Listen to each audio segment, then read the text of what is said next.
Cette nuit-là, la neige était sans pitié. Elle tombait en rideaux épais et implacables sur la vallée. La route entre le village de Thornwall et les portes de fer du château d'Aube-Miroir était ensevelie. Le silence était si total qu'on aurait dit que le monde lui-même avait cessé de respirer. Aucune torche ne brûlait le long des murs extérieurs. Aucun garde ne faisait sa ronde. Le château, qui autrefois rayonnait de chaleur et des rires d'enfants, se dressait, sombre, sur le ciel blanc. C'était une forteresse qui avait oublié ce que signifiait être un foyer. Mabel ne ralentit pas son allure. Elle avançait dans la neige, le menton baissé. Ses bras serraient fort les deux petits paquets attachés sur sa poitrine et son dos. Un devant, un derrière. Tous deux emmitouflés dans chaque morceau de laine qui lui restait. Elle avait traversé la rivière il y a 3 jours. Ses bottes étaient trempées depuis la 2e crête. Elle ne sentait plus ses orteils. La sacoche en cuir sur son épaule était devenue si lourde de glace et d'humidité. Elle tirait sur le muscle sous sa clavicule comme une lame. Mais elle ne s'arrêtait pas. Elle ne pouvait pas s'arrêter. Le garçon attaché devant elle n'avait pas plus de 2 hivers. Il avait des joues rondes et s'était enfin calmé après des heures de gémissements effrayés. Son silence l'effrayait plus que ses pleurs. Elle pressa ses lèvres sur le sommet de sa tête brune et sentit une chaleur. Elle était faible, mais réelle. Elle expira un souffle qu'elle n'avait pas réalisé retenir. Encore chaud. Continue d'avancer. La fillette sur son dos était plus âgée, peut-être 4 ans. Elle était tombée dans un sommeil d'épuisement au cours du dernier kilomètre. Ses petits doigts étaient noués dans le dos de la cape de Mabel. Mabel pouvait sentir ses doigts, même à travers la laine gelée. C'était l'emprise d'une enfant qui avait appris trop tôt à ne pas lâcher prise. Elle les avait trouvés il y a 3 jours. C'était dans les ruines d'une ferme incendiée, à l'est de Thornwall. Elle voyageait seule, comme toujours, silencieusement, sans direction. Elle suivait n'importe quelle route qui l'éloignait du dernier endroit où on lui avait dit de partir. Elle était une Oméga. Et dans le royaume d'Aube-Miroir, les Omégas ne restaient jamais longtemps au même endroit. C'était ainsi. La hiérarchie n'était pas cruelle comme une lame peut l'être. Elle était simplement présente, comme le temps, comme la pierre, comme le froid qui s'installait plus vite dans les os des gens de basse naissance. Elle avait senti la fumée avant de voir la ferme. Puis elle avait entendu le son. Ce n'était pas vraiment des pleurs. C'était quelque chose de plus petit et de plus brisé que des pleurs. Elle avait quitté la route sans même y penser. Les enfants étaient cachés dans une cave à légumes sous une grange effondrée. Ils étaient couverts par une trappe qui, par miracle, avait résisté aux poutres enflammées. Elle ne savait pas qui ils étaient. Elle ne le savait toujours pas vraiment. Mais quand elle avait soulevé cette trappe, le garçon avait immédiatement tendu les bras vers elle. Ses 2 bras s'étiraient avec cette confiance muette et absolue. Seuls les très jeunes et les très désespérés en sont capables. Et c'est tout ce qu'il avait fallu. Elle ne l'avait pas reposé depuis. La porte du château d'Aube-Miroir apparut à travers la tempête comme une image de conte. Du chêne massif cerclé de fer, sombre avec l'âge et les intempéries. Il était flanqué de loups de pierre. Ils étaient sculptés si profondément dans le mur qu'ils semblaient s'arracher à la roche. Au-dessus de l'arche, une seule torche vacillait dans le vent. Elle projetait une lumière orangée sur la neige en arcs instables. En dessous, un garde se tenait rigide à son poste. Sa cape sombre claquait derrière lui. Son expression avait cette vacuité particulière d'un homme qui ne s'attendait à rien voir sortir de la tempête. Il n'était pas tout à fait sûr de ce qu'il voyait. Mabel s'arrêta à 3 pas de la porte. Elle était consciente de son apparence, de manière vague et tremblante. Comme quelqu'un qui a dépassé toutes les limites raisonnables. Ses cheveux sombres s'étaient défaits de leurs tresses. Ils pendaient en mèches gelées sur son visage. Sa cape, autrefois grise, avait maintenant la couleur de la boue et de la vieille glace. L'ourlet était raide et l'épaule gauche était déchirée. Une branche l'avait accrochée la 2e nuit. La sacoche avait laissé une ecchymose sombre sous sa clavicule. Elle pouvait la sentir, mais pas la voir. Elle n'était pas grande. Elle n'avait jamais été imposante. Elle était, de toute évidence, exactement ce qu'elle était. Une femme Oméga seule, à pied, portant des enfants qui n'étaient pas les siens. Debout dans la neige devant un château qui appartenait au roi Alpha, le plus craint des contrées du Nord. Le garde la dévisagea. Elle soutint son regard. « Je dois parler à quelqu'un, dit-elle. » Sa voix sortit plus stable qu'elle n'aurait pu l'espérer. « Ses enfants. » Elle déplaça le garçon pour que le garde puisse voir son visage. pâles et immobiles contre sa poitrine. « Je crois qu'ils sont d'ici. » L'expression du garde changea. Quelque chose bougea derrière ses yeux. Pas de la suspicion, ni du calcul, mais quelque chose de plus ancien et de plus compliqué. Sa mâchoire se serra. Il avança d'un demi-pas. Elle vit son regard se fixer sur le visage du garçon. C'était une reconnaissance qui allait au-delà du devoir. « Où les avez-vous trouvés ?» Sa voix était rauque. « Une ferme incendiée à l'est de Thornwall, » dit Mabel. « À 3 jours de marche d'ici. La ferme était déjà détruite quand je suis arrivé. Il n'y avait personne d'autre. » Elle fit une pause, puis ajouta doucement. « J'ai cherché. » Le garde regarda à nouveau le visage du garçon. Elle vit quelque chose se produire en lui, quelque chose d'inattendu. La dureté professionnelle se dissolut simplement. Elle fut remplacée par quelque chose de brut et de non préparé. L'expression d'un homme confronté à ce qu'il s'était convaincu, nuit après nuit, de ne jamais revoir. « Bren », dit-il presque pour lui-même. Puis plus fort, sa voix se brisant comme la glace sur une rivière au printemps. « Ouvrez les portes, ouvrez-les maintenant. » Les grandes portes grincèrent en s'ouvrant sur leurs gonds. Mabel ne bougea pas tout de suite. Elle resta dans la neige alors que les torches s'allumaient dans la cour. Des voix s'élevaient et des bottes frappaient la pierre à un rythme rapide. Le château sombre et silencieux commençait, avec hésitation, presque à contre-cœur, à se réveiller. Le garçon remua contre sa poitrine, tournant son visage vers sa clavicule. La fillette sur son dos resserra sa petite étreinte. « Quoi qu'il arrive maintenant, » pensa Mabel. « Ils sont au chaud. C'est suffisant. » Elle franchit la porte. La cour se remplit rapidement. Des gardes avec des torches, des serviteurs à moitié habillés. Une femme aux cheveux gris en robe bleue de guérisseuse. Elle plaqua ses 2 mains sur sa bouche en voyant les enfants. Elle dut s'agripper au bras de l'homme à côté d'elle pour rester debout. Il y avait des questions, des voix qui se chevauchaient, des mains qui s'avançaient et se retiraient, comme incertaines de briser l'instant. Mabel répondit à ce qu'elle pouvait. Elle garda une voix égale. Elle garda ses bras stables. Elle avait appris, dans une vie qui lui avait beaucoup demandé, que la chose la plus utile à offrir dans le chaos était le calme. Elle ne remarqua l'homme en haut des marches de pierre que lorsque la cour devint silencieuse. Pas un silence progressif, pas le retour naturel du bruit à l'ordre. Le silence tomba d'un seul coup, comme une porte qui claque dans un hall vide. Mabel le sentit dans sa poitrine avant de le comprendre. Un changement dans l'air lui-même, une pression à la base de sa colonne vertébrale, le poids particulier et indubitable de la dominance alpha. Elle irradiait comme la chaleur d'une forge ouverte. Elle leva les yeux. Il se tenait en haut des larges marches de pierre. Il portait une tunique sombre, délacée au cou. Pas de cape, pas d'armure. Comme si le froid était une chose indigne de son attention. Il était large d'épaules et avait les cheveux sombres. La lumière des torches attrapait la ligne dure de sa mâchoire et les ombres profondes sous ses yeux. Il ressemblait moins à un roi qu'à un homme qui avait passé trop de nuits éveillé et trop de matins à décider de continuer malgré tout. Son regard balaya la cour avec l'efficacité de quelqu'un qui a passé sa vie à évaluer le danger dans une pièce. Et puis il la trouva, et il s'arrêta. Il regarda le garçon contre sa poitrine. Quelque chose sur son visage, quelque chose tenu si fermement depuis si longtemps qu'il était devenu presque indiscernable de la pierre derrière lui, se brisa. Il descendit les marches sans un mot, sans hâte, sans détourner le regard. La foule s'écarta devant lui, comme l'eau s'écarte devant une pierre lâchée de haut. Pas par peur, pensa Mabel, mais par instinct. Par la compréhension que certaines choses, quand elles sont en mouvement, ne doivent pas être interrompues.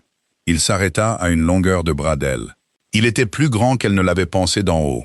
Elle dut lever le menton pour soutenir son regard, et elle le soutint car elle avait appris que baisser les yeux trop vite était une forme de recul.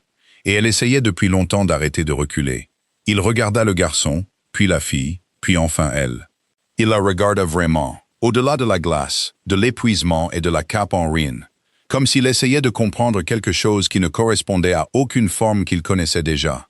Son nom, dit Aldrich, et sa voix était basse, contrôlée, et à peine contrôlée du tout. S. Brennan. Mabel soutint son regard. Il ne me l'a jamais dit. Il est trop jeune, mais il a tendu les bras vers moi, et je ne l'ai pas reposé. Le roi Alpha resta silencieux un moment. Autour d'eux, la cour retenait son souffle. Et la fille? demanda-t-il. Elle m'a dit son nom la deuxième nuit, dit Mabel. Quand elle a finalement eu assez peu peur pour parler, elle a dit que c'était Senna. Quelque chose traversa son visage. Une ondulation sous la surface, rapidement maîtrisée. « Qui êtes-vous » demanda-t-il. Mabel sentit l'épuisement s'installer en elle d'un seul coup. Dans son dos, ses bras, ses pieds gelés, l'espace derrière ses yeux. Elle s'était tenue debout par la seule force de sa volonté pendant 3 jours, et la chaleur des torches et la pierre solide sous ses bottes commençaient à rappeler à son corps qu'il n'avait plus à le faire. « Personne d'important, » dit-elle honnêtement. « Je ne les ai juste pas abandonnés. » Le roi Alpha la regarda un long moment, puis il se tourna vers la guérisseuse aux cheveux gris, au bord de la cour. « Emmenez les enfants à l'intérieur, dit-il. Réchauffez-les, examinez-les, faites-le maintenant. » Il se retourna vers Mabel, et la question dans ses yeux ne s'était pas résolue. Elle s'était seulement approfondie. Et trouver une chambre avec un feu pour cette femme. Mabel cligna des yeux. « Ce n'est pas nécessaire, je suis seulement venu pour les ramener. Je peux partir une fois. Vous avez marché 3 jours dans une tempête d'hiver, en portant 2 enfants qui n'étaient pas les vôtres, dit-il. Calme absolu. Vous ne partirez pas ce soir. Ce n'était pas un ordre exactement. Ou peut-être que si. Il l'avait simplement dit sur un ton qui ne laissait aucune place à la discussion, sans lui en faire sentir le poids. Elle n'était pas sûre d'avoir l'énergie de faire la différence. La guérisseuse s'avança doucement et tendit les bras vers Brennan. Mabel le serra encore un souffle, un dernier instant de ce petit poids chaud qu'elle avait porté si loin et si longtemps. Puis elle le laissa partir. Elle regarda la guérisseuse l'emporter vers les portes du château. Elle sentit l'absence dans ses bras comme un vide. « Venez » dit une voix à côté d'elle. Pas Aldrich, mais l'un des gardes supérieurs. Son expression était prudente et attentive. « Je vais vous conduire à l'intérieur, madame. » Elle faillit dire « Je ne suis pas une dame. » Au lieu de cela, elle suivit. Ses pieds étaient des blocs de glace, et un feu l'attendait. Et elle était complètement à court de raison de refuser la chaleur. Elle ne se retourna pas vers le roi Alpha. Mais elle le sentit la regarder jusqu'à ce qu'elle passe les portes. La chambre qu'on lui donna était petite mais honnête. Un lit étroit avec un matelas de paille couvert de 2 couvertures de laine, un tabouret en bois, une table avec une cruche et une bassine en argile, et une cheminée qui occupait presque tout le mur du fond. Elle brûlait avec cette chaleur profonde et constante qui ne vient que du bon chêne sec. Et de quelqu'un qui sait comment faire un feu correctement. Mabel se tint devant un long moment après le départ du garde. Ses mains étaient tendues vers les flammes. Elle se contenta de respirer. La sensation revint dans ses orteils comme une punition. Elle serra les dents pour étouffer le son qui tentait de monter dans sa gorge. Elle garda ses mains stables au-dessus du feu. L'agonie des picotements aigus s'adoucit en quelque chose de simplement inconfortable. Puis elle retira ses bottes, ruinées au-delà de toute réparation raisonnable. Le cuir était craquelé et gorgé d'eau. Elle les posa près de l'âtre pour sécher par habitude. Mais elle doutait qu'il leur reste beaucoup de séchage à faire. Elle posa sa sacoche sur la table. À l'intérieur, un talon de pain emballé, devenu dur avec le froid, un petit couteau avec un manche en os, un morceau de lin plié qu'elle avait utilisé comme bandage sur la paume gauche de Senna. La fille s'était coupée sur du bois cassé dans la cave, une poignée de pièces qu'elle avait gagnées en réparant des capes à Thornwall. C'était avant que la femme du fermier ne réalise qu'elle était une oméga et lui demande de partir, et un seul brin de romarin séché qu'elle portait. Sa mère en avait toujours porté un, et les vieilles habitudes sont parfois le seul héritage disponible pour les gens comme elle. Elle posa le romarin sur la table à côté de la cruche. Une servante arriva peu après. C'était une jeune femme au visage rond et prudent. La marque Beta était visible à la base de sa gorge. Elle portait un plateau avec un bol de soupe d'orge épaisse, un morceau de pain noir et une tasse de quelque chose de chaud. C'était du cidre épicé au clou de girofle. Elle posa le plateau sur la table et regarda Mabel. Son expression était un mélange de curiosité et de quelque chose de plus difficile à nommer. « La guérisseuse dit que les enfants vont bien, » dit la servante. « Affamés et froids, mais bien. Aucune blessure. » Mabel sentit la tension qu'elle portait dans ses épaules depuis 3 jours se relâcher si soudainement qu'elle dut s'agripper au bord de la table. « Bien, » dit-elle. « C'est bien. » La servante s'attarda.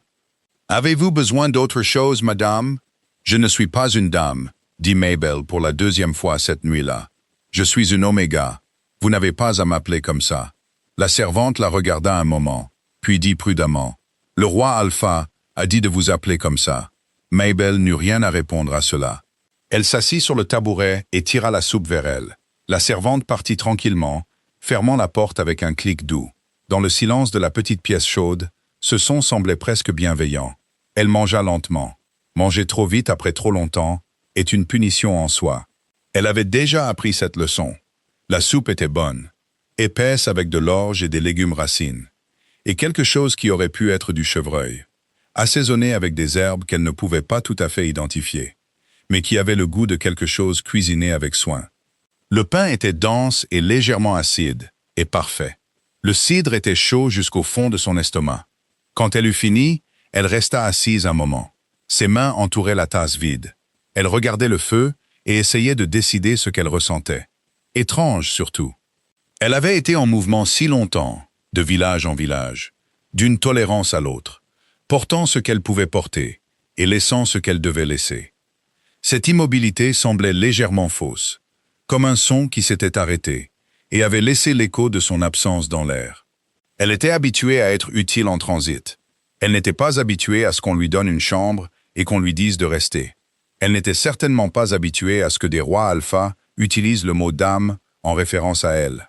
Elle pensa à son visage quand il avait vu Brennan. La façon dont son contrôle avait glissé juste un instant avant qu'il ne le reprenne. Elle avait déjà vu le deuil. Elle l'avait vu sous de nombreuses formes chez de nombreuses personnes. Mais elle ne l'avait jamais vu contenu tout à fait comme ça. Tenu à une pression si énorme derrière une expression si précise. Comme si l'homme avait passé des années à construire un mur autour de quelque chose qui bougeait encore. Elle se demanda qui étaient les enfants pour lui. Elle se demanda ce qui était arrivé à la ferme. Elle se demanda pourquoi les enfants étaient là, si loin du château. Sans garde, sans protection, et avec rien d'autre qu'une trappe entre eux et le feu. Elle se dit que ce n'était pas ses affaires. Elle se dit qu'elle partirait le matin. Elle retira sa cape humide, l'étendit sur le tabouret près du feu. Elle s'enveloppa dans l'une des couvertures de laine et s'allongea sur le lit étroit. Le matelas de paille crissa sous elle, le feu crépita. Dehors, par la fenêtre étroite, la neige continuait de tomber, plus doucement maintenant.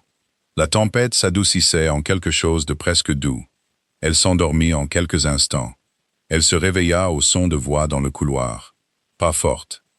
Les murs de pierre du château étaient assez épais pour étouffer la plupart des sons, mais assez proches et assez nets pour que les bribes de mots lui parviennent à travers la porte. Elle resta immobile, comme elle avait appris à le faire quand elle n'était pas sûre de ce que le bruit signifiait. Et elle écouta. Je ne sais pas d'où elle vient, ni pourquoi elle était près de cette ferme. Une voix d'homme, basse, délibérée. Pas Aldrich, une Oméga voyageant seule, qui apparaît d'un blizzard en portant la famille du roi Alpha. Vous ne trouvez pas ça étrange? Je trouve tout cela étrange. Une deuxième voix, plus âgée, plus rauque. Ce n'est pas la même chose que de trouver ça dangereux. Ça pourrait être les deux. Ça pourrait, une pause. Ou elle pourrait être exactement ce qu'elle semble être. Une femme qui a trouvé des enfants dans le froid et ne les a pas abandonnés. Les Omégas ne voyagent pas seuls en hiver. Ils ne traversent pas 3 jours de route de montagne à pied sans raison. Il y a quelque chose qu'elle ne dit pas. Il y a quelque chose que tout le monde ne dit pas, Devon. Ce n'est pas une raison suffisante pour traiter une femme qui a sauvé ses enfants comme une menace. Les voix s'éloignèrent dans le couloir et s'évanouirent dans la pierre. Mabel resta dans le noir, les yeux ouverts, la couverture tirée jusqu'au menton. Devon. Elle mémorisa soigneusement le nom. Le sceptique, celui qui la surveillerait. Elle avait déjà rencontré des hommes comme lui, pas nécessairement cruels, mais prudents, comme le deviennent les gens qui ont vu assez de mauvais dénouements, et qui ont appris à traiter tout ce qui est inconnu comme un risque à gérer. Elle comprenait la logique. Elle ne lui en voulait pas, mais elle savait aussi par longue expérience qu'être une Oméga dans un château inconnu, avec un officier bêta méfiant qui surveillait ses mouvements, était une situation qui exigeait plus de soins que la chaleur et la soupe ne l'avaient laissé penser 1 heure plus tôt. Elle partirait le matin, discrètement, avant que le château ne se réveille complètement. Elle avait ramené les enfants. Elle avait fait ce pourquoi elle était venue. Les questions qui restaient n'étaient pas les siennes. Elle ferma les yeux et essaya de retrouver le sommeil. Le feu était presque éteint quand on frappa à sa porte. Pas le coup d'un serviteur, hésitant, apologétique. C'étaient 2 coups mesurés, régulièrement espacés. Le coup de quelqu'un qui s'attend à ce qu'on lui ouvre la porte. Mabel s'assit. Elle était encore habillée sous la couverture, à l'exception de ses bottes. Elle repoussa ses cheveux de son visage et dit « Entrez ». La porte s'ouvrit. Aldrich se tenait dans l'embrasure. Il s'était changé depuis la cour. Il portait maintenant une tunique plus épaisse, en laine sombre, et un gilet doublé de fourrure par-dessus. Il avait toujours l'air d'un homme pour qui le froid était plus un inconvénient qu'une menace. Il tenait une bougie dans une main. La flamme projetait une lumière ascendante sur son visage. Les ombres sous ses yeux paraissaient plus profondes que dans la cour. Il la regarda, assise droite sur le lit étroit, enveloppée dans une couverture du château. Quelque chose dans son expression changea. Pas tout à fait de l'inconfort, mais la conscience d'un homme qui avait agi sur une impulsion et se trouvait maintenant face à ses conséquences. « Je m'excuse pour l'heure tardive, » dit-il. « Ce n'est rien. » Mabel garda une voix égale. « Je ne dormais pas. » Il resta silencieux un moment. « Je voulais vous remercier correctement, sans que la moitié du château ne nous regarde. Vous m'avez remercié dans la cour.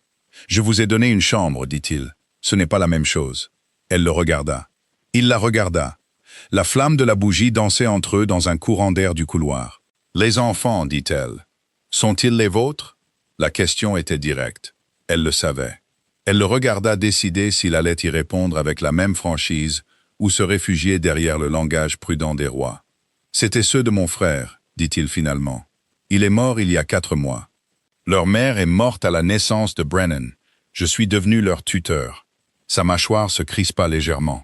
« Je les ai envoyés à la ferme avec une escorte de confiance il y a 3 semaines. Il y avait des troubles près du château. Une menace que je croyais dirigée contre moi, pas contre eux. Je pensais que la distance les mettrait en sécurité. »« L'escorte » demanda Mabel. Quelque chose de froid traversa son visage. « Disparu. Nous ne savons pas encore s'ils ont fui ou s'ils ont été enlevés. » Le feu crépita doucement dans le silence qui suivit. « Je suis désolé, » dit Mabel. Et elle le pensait, pas comme une formalité, mais comme la chose simple et sans fioriture qu'elle était. Il la regarda de nouveau avec cette qualité d'attention qu'elle avait remarquée dans la cour. Le regard d'un homme essayant de comprendre quelque chose qui ne rentrait dans aucune catégorie existante. « Vous êtes une oméga, » dit-il, sans méchanceté, simplement. « Oui. Voyageant seul? Oui. En hiver. La route ne se soucie pas de votre rang, » dit-elle. « Il fait froid pour tout le monde. » Le coin de sa bouche bougea. Pas tout à fait un sourire, mais le fantôme de la mémoire musculaire d'un sourire. « Resterez-vous » demanda-t-il. « Pas comme une prisonnière. Pas comme une obligation. Les enfants connaissent votre visage et votre odeur. Brennan ne veut pas dormir sans... » Il s'arrêta, puis reprit. « Cela les aiderait d'avoir quelqu'un de familier à proximité, pendant qu'ils s'installent. » Mabel pensa au matin, à la sortie discrète qu'elle avait prévue. Elle pensa à la route et au prochain village, et à la tolérance qui finirait par s'épuiser là-bas aussi. Elle pensa au bras de Brennan tendu vers le haut dans l'obscurité de la cave. « Pour quelques jours, » dit-elle prudemment. Aldrich hocha la tête une fois. « Pour quelques jours. » Il se retira, refermant la porte derrière lui. La lumière de la bougie disparut avec lui, ne laissant que la faible lueur rouge du feu mourant. Mabel se rallongea et fixa le plafond. « Quelques jours, » se dit-elle. Elle était déjà presque certaine qu'elle mentait. Le matin arriva au château d'Aube, comme il arrive dans tous les endroits froids en hiver, à contre-cœur, dans une lumière gris pâle qui filtrait à travers les meurtrières. Elle se répandait sur les sols en pierre sans chaleur, comme si le soleil faisait une apparition par obligation plutôt que par intention. Mabel se réveilla avant les serviteurs, par vieille habitude. Elle s'assit sur le bord du lit un moment, les mains sur les genoux, dans le silence du château. Puis elle l'entendit, au bout du couloir, étouffé par 2 portes et l'épaisseur de la vieille pierre. Un enfant qui pleurait. Pas le cri aigu et urgent de la douleur ou de la peur, mais le son bas et épuisé d'un enfant qui pleurait depuis assez longtemps pour que le désespoir s'en soit allé. Il était remplacé par quelque chose de plus proche du chagrin, un son qui savait qu'il pourrait ne pas recevoir de réponse, mais qui continuait de se faire entendre quand même. Mabel fut sur ses pieds avant d'avoir décidé de se lever. Elle trouva la chambre des enfants 4 portes plus loin. Elle fut guidée par le son et par la fine ligne de lumière de bougie sous la porte. À l'intérieur, une jeune servante était assise à côté du lit, les mains jointes sur ses genoux. Elle avait l'expression de quelqu'un qui a essayé tous les outils à sa disposition et qui est à court d'idées. Brennan était assis droit au centre du grand lit. Ses deux petits poings étaient pressés contre ses yeux. Il pleurait de cette manière silencieuse et implacable que Mabel avait entendue à travers le mur. Senna était assise à côté de lui, le dos droit et la mâchoire serrée. Une main reposait sur son dos dans un geste d'une maturité déchirante pour une enfant de 4 ans. La posture de quelqu'un qui a appris à être le pilier stable.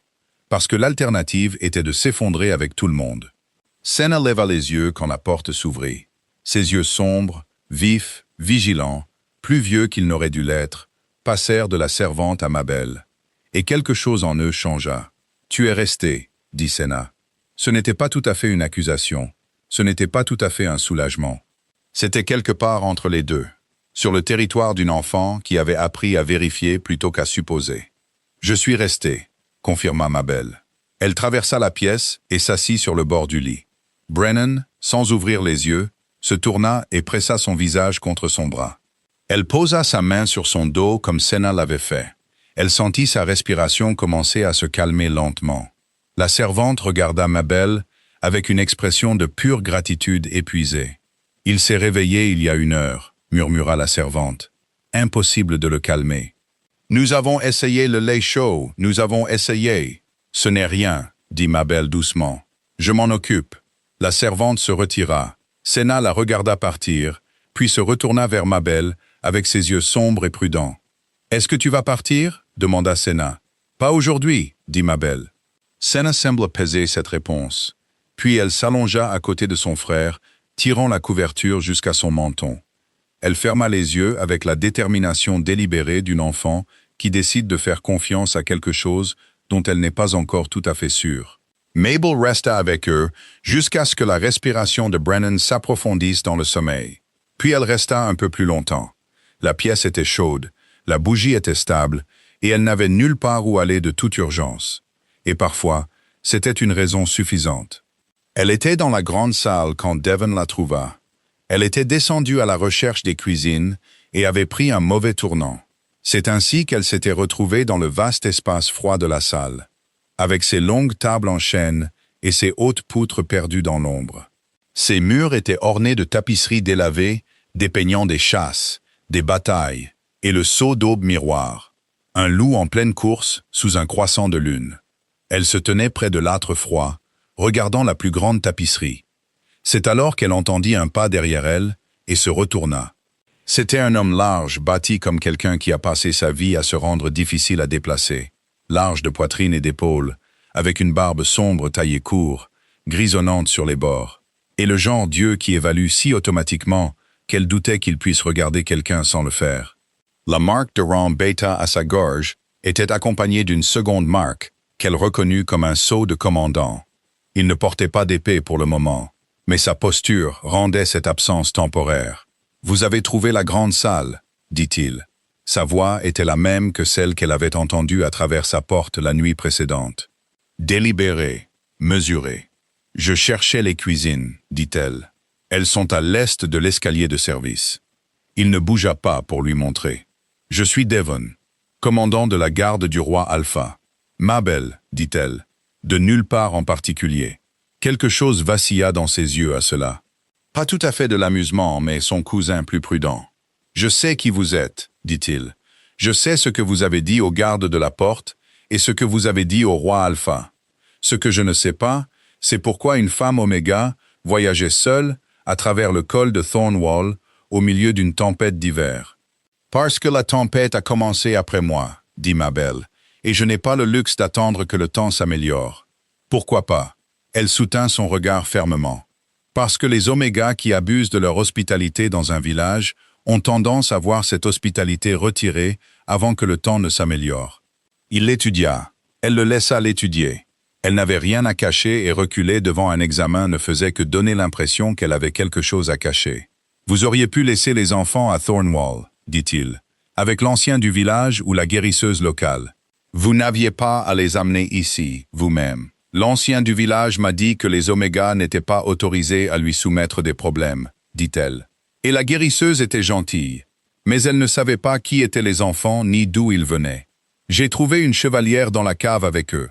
Petite, en bronze, avec le loup de l'aube dessus. Alors je suis venu ici. Elle plongea la main dans la poche de sa cape. Elle l'avait remise contre le froid matinal de la salle. Elle posa la bague sur la table en chaîne entre eux. Devon la regarda. L'évaluation dans ses yeux devint autre chose, quelque chose de plus lourd. « C'était celle de mon frère », dit une voix depuis l'embrasure de la porte. Ils se tournèrent tous les deux. Aldrich se tenait à l'entrée de la salle. Il était habillé pour la journée d'un manteau d'équitation sombre, son épée à la hanche. Ses cheveux sombres étaient encore légèrement en désordre à cause du sommeil ou du vent.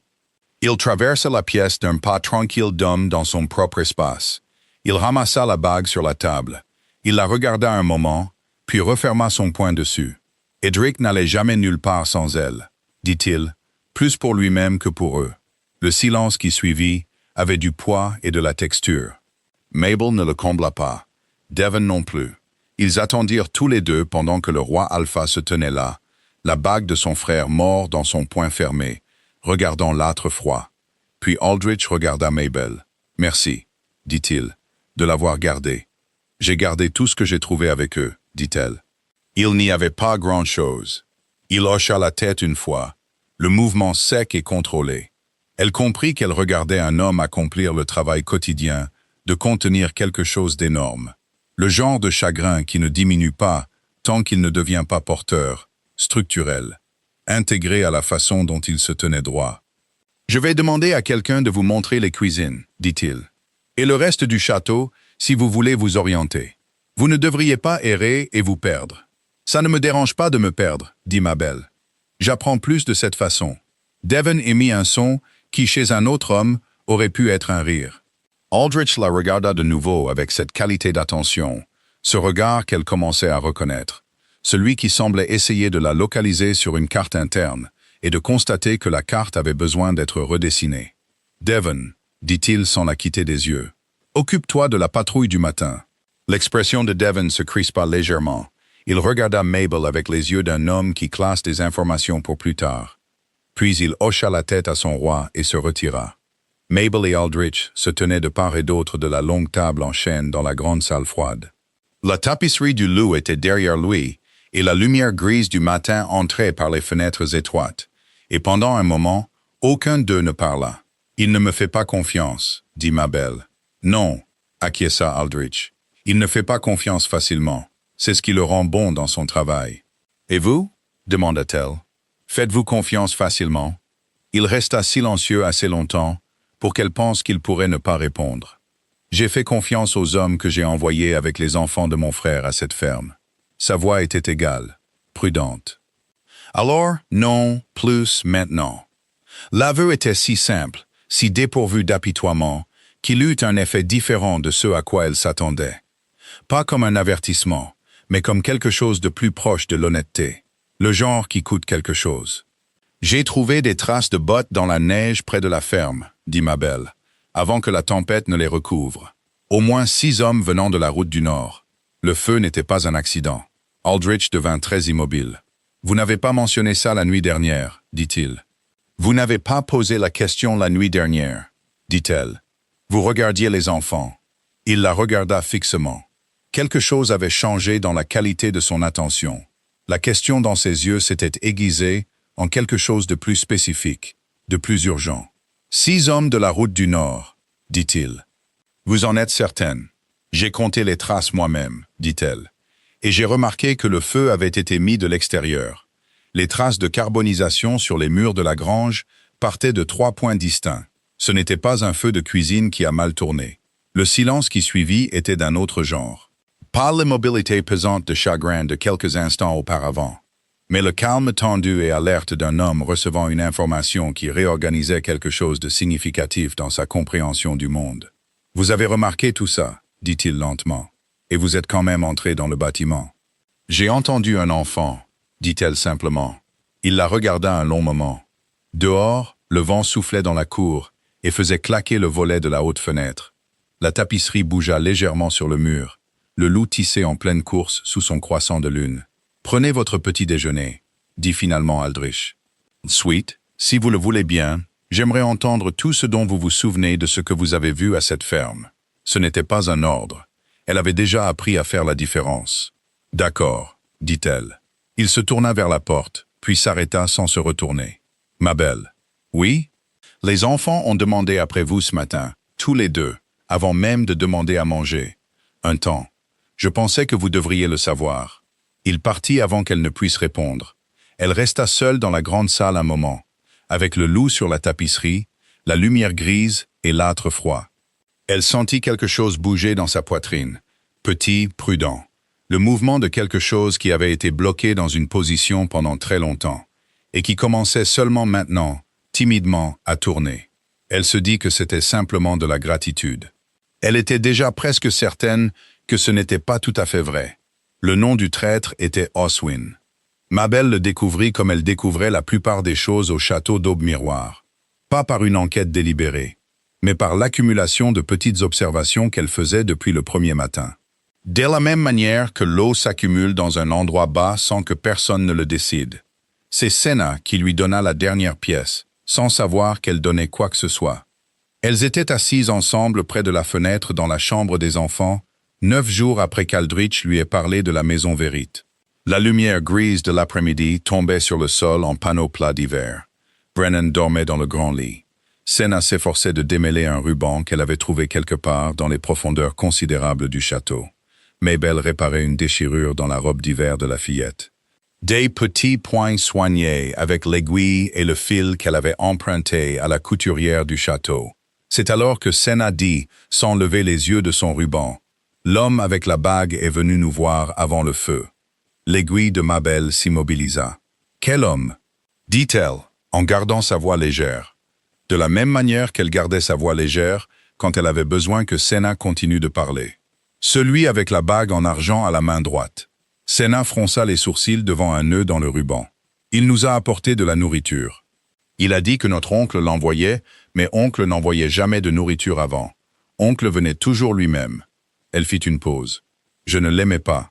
Il avait une drôle d'odeur. Mabel posa la robe sur ses genoux. À quoi ressemblait-il? Senna y réfléchit avec le sérieux qu'elle apportait à la plupart des choses. Vieux, pas aussi vieux que Devon. Les cheveux bruns avec du gris dedans. Il avait une cicatrice. Elle toucha son propre menton. Ici, Mabel pensa au château, au visage qu'elle avait catalogué au cours des dernières semaines, de la manière dont elle cataloguait tout, silencieusement, sans l'annoncer. Construisant une carte du lieu et de ses habitants. Elle s'était dit que c'était simplement une habitude, et non quelque chose de plus délibéré. Elle pensa à Oswin, l'intendant d'Aldrich. Cheveux bruns grisonnants, une cicatrice le long de la mâchoire d'un vieil accident avec un cheval de calèche, lui avait-on dit. Une bague en argent à la main droite qu'il tournait quand il réfléchissait. Elle l'avait vu le faire 2 fois dans la grande salle. L'habitude inconsciente de quelqu'un qui gère quelque chose de lourd dans son esprit. Elle pensa à la façon dont il l'avait observé au repas. Pas l'évaluation ouverte de Devon, mais quelque chose de plus calme et de plus latéral. L'observation d'un homme qui avait besoin de savoir ce qu'elle savait. Elle pensa à la salle de guerre et aux voix à travers la porte, et à Aldrich disant « Quelqu'un à l'intérieur d'Aube-Miroir leur a dit ». Elle mit la robe de côté, embrassa le sommet de la tête de Senna, et alla trouver Devon. Elle le trouva dans la cour d'entraînement. Il travaillait avec 2 des plus jeunes gardes sur des formes d'épée. Son instruction était patiente et précise, d'une manière qui la surprenait encore. La compétence attentive qui se cachait sous la suspicion, il la vit traverser la cour et lut immédiatement quelque chose sur son visage. Des années d'évaluation de la menace rendaient cela automatique. Il congédia les gardes d'un mot. « Dites-moi, dit-il. » Elle lui dit. « Tout. La description de Senna, la bague en argent, la cicatrice. Le schéma d'observation qu'elle avait remarqué au cours des dernières semaines. Les petites choses qui étaient chacune insuffisantes seules, et qui, ensemble, formaient quelque chose qui ne pouvait être ignoré. » Devon écouta sans l'interrompre. Son expression ne changea pas beaucoup. Mais elle pouvait le voir traiter l'information, la comparer à ce qu'il savait déjà, la tester, voir où elle tenait. Quand elle eut fini, il resta silencieux un moment. « L'intendant, dit-il. Je ne peux pas être certaine, dit-elle. Je vous dis ce que j'ai observé et ce que Senna m'a dit. Ce que vous en faites est votre décision. Depuis combien de temps le soupçonnez-vous? Depuis la 2e semaine, admit-elle. Je n'étais pas assez certaine pour dire quoi que ce soit. J'ai continué à observer. Devon la regarda avec une expression qu'elle n'avait jamais vue chez lui auparavant. Pas le regard scrutateur, pas la neutralité délibérée. Quelque chose qui était, pensa-t-elle, plus proche du respect qu'il ne s'autorisait habituellement à montrer. « Venez avec moi », dit-il. Ils trouvèrent Aldrich seul dans la salle de guerre. Il étudiait des cartes étalées sur la longue table. Il leva les yeux quand ils entrèrent. Ce qu'il vit sur leur visage le fit se redresser immédiatement. Devon présenta l'information comme il présentait tout. Efficacement, sans fioriture. Il rapporta les observations de Mabel, le récit de Senna et ses propres connaissances corroborantes. Oswin avait accès aux horaires de l'escorte qui avait emmené les enfants à la ferme. Oswin avait été celui qui avait suggéré la ferme comme emplacement. Oswin était parti vers le sud 3 jours avant l'incendie pour ce qu'il prétendait être des affaires d'approvisionnement. Aldrich écouta dans une immobilité totale. Quand Devon eut fini, le roi Alpha regarda Mabel. « Vous avez remarqué ça ?» dit-il. « En marge de tout ce que vous faisiez d'autre. Être attentif ne demande pas de temps dédié, dit-elle. Il suffit d'être attentif. Quelque chose traversa ses yeux. Puis il regarda Devon. « Trouvez-le, discrètement.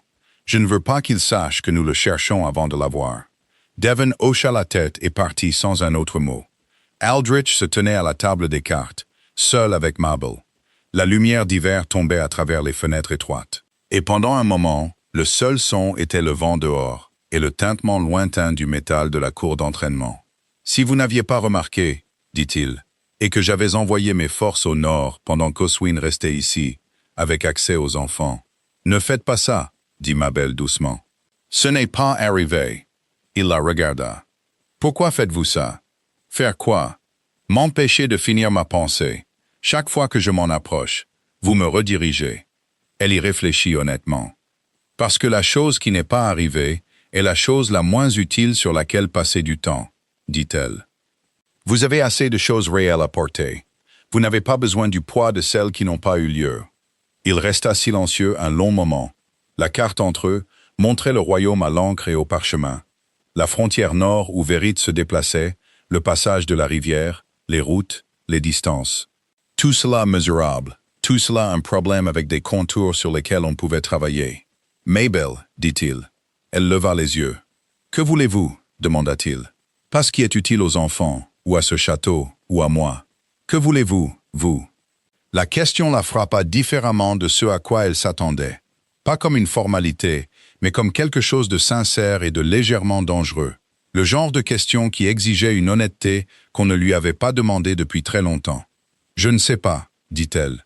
Et puis, parce qu'il la regardait toujours avec cette qualité d'attention qui avait toujours rendu l'évasion inutile, je crois que j'avais arrêté de me poser la question.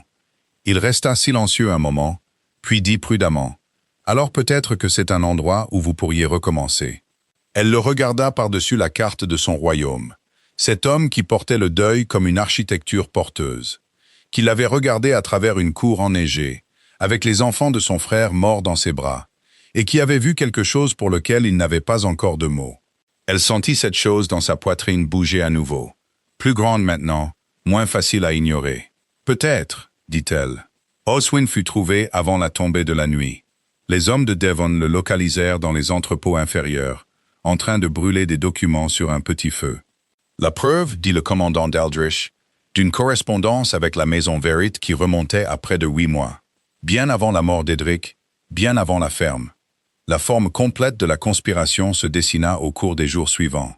Oswin n'avait pas agi seul. Il y avait 2 autres personnes, des fonctionnaires mineurs de la maisonnée.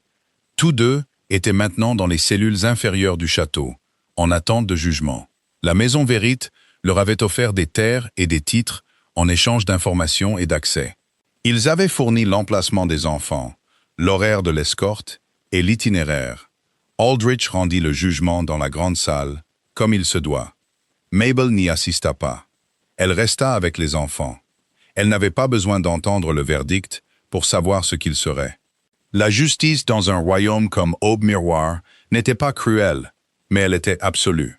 Ce à quoi elle ne s'attendait pas, c'est qu'Aldrich vienne la trouver après. Il vint dans la chambre des enfants au crépuscule. Brennan dormait déjà, et Senna était assise près du feu, avec une tasse de lait chaud.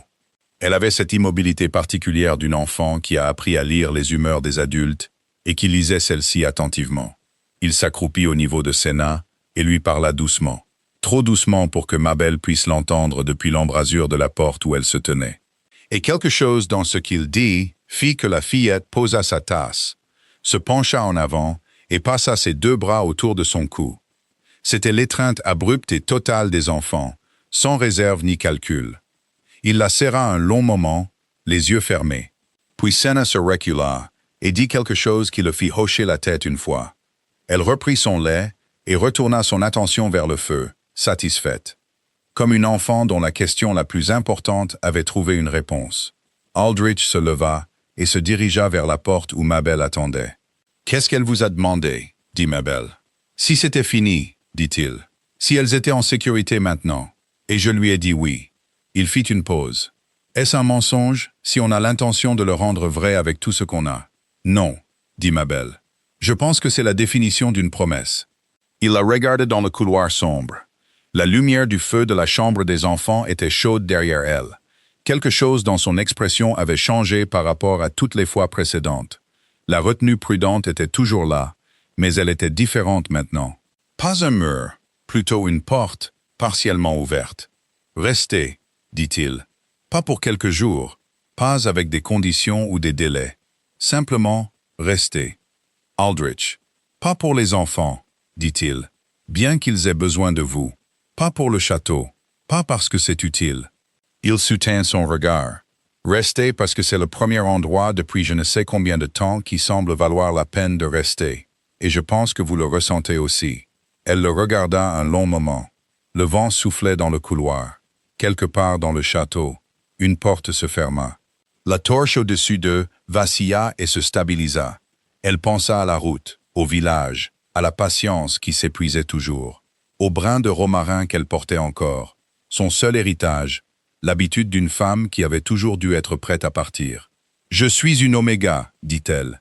Ma meute, votre meute, dit-il prudemment, a été veillée ces 3 dernières semaines par une oméga qui a marché 3 jours dans un blizzard, trouvé un traître dans ma propre maison et veillé les enfants de mon frère à travers tous leurs cauchemars depuis leur arrivée. Ma meute sait ce que vous êtes. » Une pause. Moi aussi. La chose dans sa poitrine n'était plus petite ou hésitante. Elle était simplement là, occupant l'espace qu'elle avait soigneusement gardé vide pendant si longtemps. Et elle découvrit qu'elle n'avait ni l'énergie, ni le désir de la faire taire. « D'accord, dit-elle. « D'accord, répéta-t-il, comme pour s'assurer qu'il avait bien entendu. Je resterai. » Elle soutint son regard. « Mais je veux qu'il soit entendu que je reste en tant que moi-même. Pas en tant que rang, pas en tant que rôle, en tant que moi-même. »« Entendu, dit-il. Puis doucement. « Je ne voudrais aucune autre version. » Le printemps arriva lentement à Aube-Miroir, comme il arrive toujours aux endroits qui ont enduré un hiver rude. D'abord timidement, par de petits signes. La neige qui fond sur les bords de la cour. Les premières pousses pâles qui percent la boue près des écuries. La lumière du matin qui arrive un peu plus tôt chaque jour et qui reste un peu plus longtemps, comme pour tester si elle est la bienvenue. Les négociations avec la Maison Verite se conclurent 3 mois après le jugement d'Oswin et de ses conspirateurs. Aldrich se rendit lui-même au nord pour rencontrer les seigneurs de la frontière, avec Devon à ses côtés et une compagnie de 60 cavaliers derrière lui. Les termes n'étaient pas tendres, mais ils étaient définitifs. Les ambitions de Verith, privés de leurs informateurs à l'intérieur d'Aube-Miroir, et confrontés à un roi alpha qui avait survécu à leur meilleur coup contre lui, s'effondrèrent sur elles-mêmes comme un feu sans combustible. Il retourna au château un matin gris, avec l'odeur du dégel dans l'air. Mabel était dans la cour quand les portes s'ouvrirent. Elle aidait Senna avec une tresse sur laquelle elle travaillait depuis le petit déjeuner. Brennan dormait dans une écharpe sur sa poitrine. C'était toujours sa méthode préférée pour le porter, et apparemment toujours la sienne pour être porté. Aldrich entra par les portes, descendit de cheval, regarda à travers la cour et la trouva. Et l'expression sur son visage n'était pas le regard prudent et contrôlé de l'homme qu'elle avait vu pour la première fois en haut de ses marches dans l'obscurité de l'hiver. C'était plus simple que ça, plus franc. Le visage d'un homme arrivant à un endroit auquel il avait pensé tout le long du chemin du retour. Il traversa la cour. Senna courut vers lui et il l'attrapa facilement. Brennan se réveilla au son de sa voix et tendit les bras vers lui. Mabel transféra le garçon dans les bras de son oncle avec l'aisance de deux personnes qui avaient appris au fil des mois la chorégraphie particulière de s'occuper des mêmes enfants. Aldrich se tenait avec Brennan dans un bras et Senna à ses côtés, et il regarda Mabel. « C'est fait, dit-il. »« Je sais, dit-elle. »« Tu es revenu. C'est ce que j'attendais. » Il la regarda un moment. Le sceau du loup d'aube miroir était sur la porte derrière elle. La lumière du printemps, fine et nouvelle, traversait les pierres de la cour, et les deux enfants entre eux, comme un fait du monde, permanent et imprévu, et entièrement réel. Puis il tendit sa main libre et prit la sienne, et elle le laissa faire. Et c'est tout ce qu'il fallut. L'été qui suivit fut le plus chaud qu'Aube Miroir ait connu en une décennie, du moins selon les vieux serviteurs. Le genre d'été qui ressemble à une réparation, comme si la terre elle-même essayait de se rattraper de l'hiver. Mabel et Aldrich se marièrent dans la grande salle au milieu de l'été. La cérémonie fut, sur son insistance, petite, et sur son insistance à elle, honnête. La maisonnée du château, les anciens du village et Devon y assistèrent. Devon se tenait à l'avant avec l'expression d'un homme qui s'était trompé sur quelque chose et qui avait fait la paix avec ça. Roswin, la guérisseuse, pleura ouvertement et ne fit aucun effort pour le cacher. Senna portait une nouvelle robe avec un ruban bleu et assuma la responsabilité de témoin avec une gravité qui fit sourire tous les adultes dans la pièce. Brennan s'endormit pendant les vœux et dut être tenu par le garde supérieur, qui ne sembla pas s'en soucier. Le brin de romarin était posé sur le rebord de la fenêtre de leur chambre dans un petit pot en argile. Maintenant, toujours vivant, transplanté d'artefacts séchés à choses vivantes. Une petite présence verte et tenace que Mabel touchait parfois le matin quand la lumière entrait. Quand elle avait besoin d'un moment de quelque chose de familier, elle n'en avait plus besoin comme avant. Devon resta commandant de la garde et devint, au cours de l'année suivante, quelque chose qui fonctionnait en pratique comme un conseiller de confiance et un irritant occasionnel.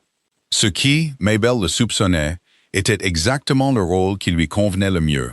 Il ne perdit jamais complètement son habitude d'évaluer, mais il la dirigeait maintenant vers l'extérieur, vers les frontières du royaume, vers les menaces silencieuses qui sont toujours présentes dans un monde régi par la hiérarchie et l'ambition. Et Mabel se rendit compte qu'elle était heureuse de l'avoir pour le faire.